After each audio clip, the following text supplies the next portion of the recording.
在这里头。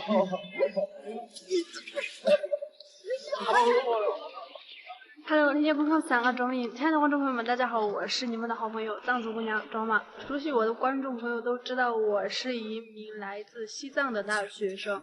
之前拍摄了一些学校的风景，大家觉得我们学校特别的漂亮。也有一部分观众是在读高中，就是想把西藏的大学作为一个目标。所以这一期视频呢，这些观众会问我考取我们大学到底要多少分？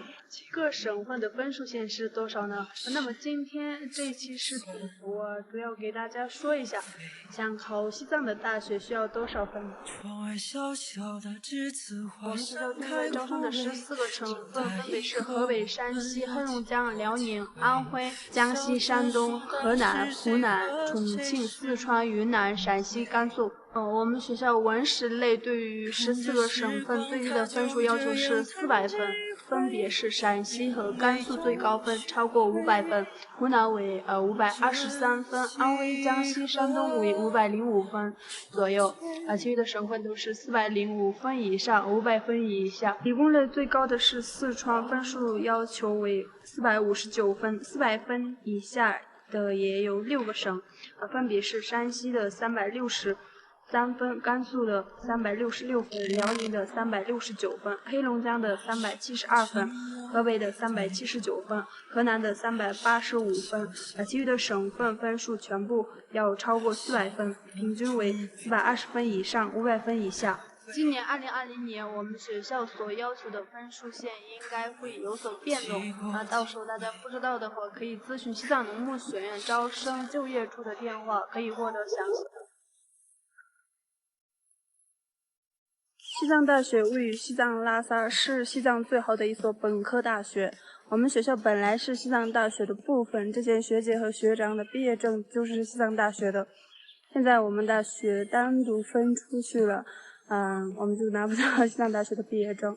现在西藏大学属于双一流的211高校，分数线肯定比我们学校高。据卓玛查到的资料，一共找到了西藏大学区外15个省份的分数线，分别是湖南、山东、陕西、河北、湖北、四川、甘肃、河南、陕西、重庆、辽宁、青海、云南、广东、贵州，每个学院的分数线都不同。其中要求最低是艺术学院的，上以艺术生的特长能考上西藏大学的艺术学院有声乐、音乐、美术、视觉设计等等。如果大家有兴趣，可以考虑这个。西藏大学的整体文科比较少，只有4个学院，10个专业，最低分数要求是基本超过500分。但是也有一个别省份的要求较低，需要420分以上。整体来说，湖南、山东、湖北、四川、重庆、云南、贵州都需要超过500分才行，剩下的省份需要考到420分以上，500分以下才行。西藏大学理科为较多，一共超过30个专业，理科的分数线比文科相对来说比较低一点。因为理科更难一些，理科对于我刚刚说的区外15个省最低分数要求是450分以上，其中的个别专业对于个别省的要求为500分以上，比如会计学的2个专业，管理会计和财务会计，对于四川和山东的要求超过500分，四川甚至需要超过540分，其余的省份都在420分左右，500分以下。西藏大学虽然在西藏其实并不差，学生差不多超过2万人，本科生9659人，博士研究生91人，硕士研究生1220个人，留学生4人，还有通过成人高考考入的学生有1万以上。其实卓玛也希望大家到西藏大学来就读，其他的地方教学大学的分数线要求比较高，来西藏大学可以用相对较低的分数入读211高校。当然，如果更差一点，想读本科大学，也欢迎到西藏农牧学院。拉萨的天气比较干燥，林芝的气候比较舒服，主要选择可以看到了，大家有。下期视频我给大家讲讲西藏藏医学院和西藏民族大学的招生情况。如果大家想更多了解西藏文化，关注卓玛，吗？我们下期视频再见。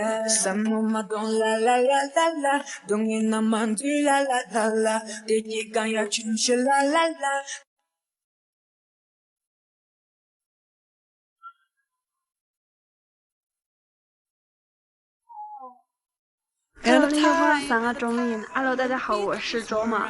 又是一年毕业季，学长学姐们都已经离开了学校啊。昨天我们去打扫他们的宿舍卫生，和他们离开了待了4年的地方，踏入了另一个旅程。他们都会有各自的选择，去不同的地方工作。今天我邀请了一位我的好朋友，和他一起聊聊一个话题，就是西藏大学生毕业后愿意去内地发展吗？以及对未来的规划。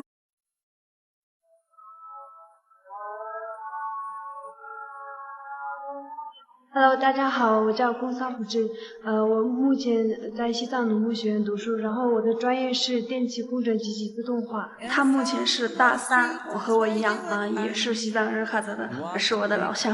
是的。那你可以说一下你对未来的规划是什么？未来的规划的话，就是我刚开始进大一的时候，我对我们自己的专业有点迷茫，所以我想考个教资，当一名老师。但是后来吧，我发现我们这个专业在西藏这边需求挺高的，也就业率挺高，所以呢，我开始学习我们这个专业。所以我下一步的计划比较明确，就是学习本专业的知识，然后考国家电网。是的，你们这个电气工程专业，在西藏这边是非常不错的，考进国家电网也是一个很好的选择。那国家电网的话，基本上电气的都能考得上吗？我们这个专业基本上都能考到，如果你第一批没考到的话，可以考第二批，第一批、2批对吧？第一批如果没过的话，就可以考第2批。挺好的。像去年的话，我们这个专业有120多个学生，然后97%、8%的人都考到了，考上国家电网。考上对。然后今年的话，因为这个疫情原因，第2批到现在还没考完，所以第一批考完了对吧？上学期考完了，对，第2批现在还没有考。对，就是那个疫情原因嘛。如果你以后毕业之后有机会到内地去发展的话，你愿意到内地去吗？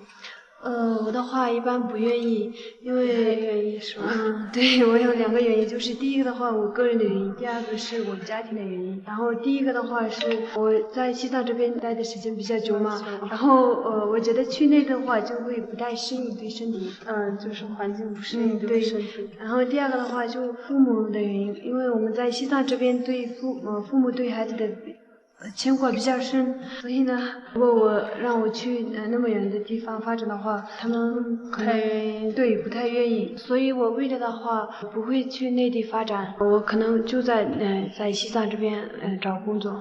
那只是你的想法吗？还是你身边的大部分同学都是这么想的呢？那我觉得在西藏这边的话，很多孩子都像我一样，就是不太愿意去内地发展，就在西藏这边工作，对吧？对。我上次去过一次成都，我觉得那个地方特别的好玩还有一些很大的那种公司，我觉得在那里工作是一个非常不错的选择。那你以后毕业之后会考虑到内地去玩吗？甚至就是那种旅行的？那个肯定会。我的话想去内地的三亚去玩。三亚为什么会选择三亚呢？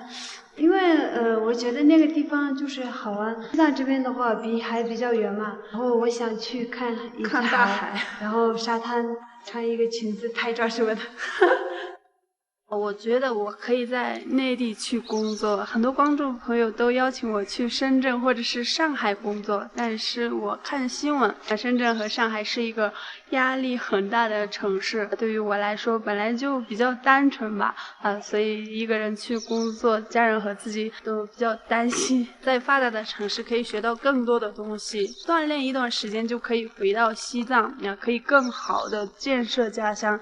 我觉得去内地发展的城市只有一个，那就是成都因为成都有很多老乡，还有很多认识的朋友。更重要的是，我比较喜欢成都那个城市这样的话我就有个依靠，就不会那么迷茫。其实并不是所有藏族大学生都留在西藏，很多在内地发达的城市读过大学的朋友啊，一部分会留在发达的城市。比如我的粉丝中有一位，他长相还是挺好看的，身材也很好，目前就在上海那边做模特。很多藏族朋友在发达的城市都有不错的工作，证明年轻人都有多种的选择。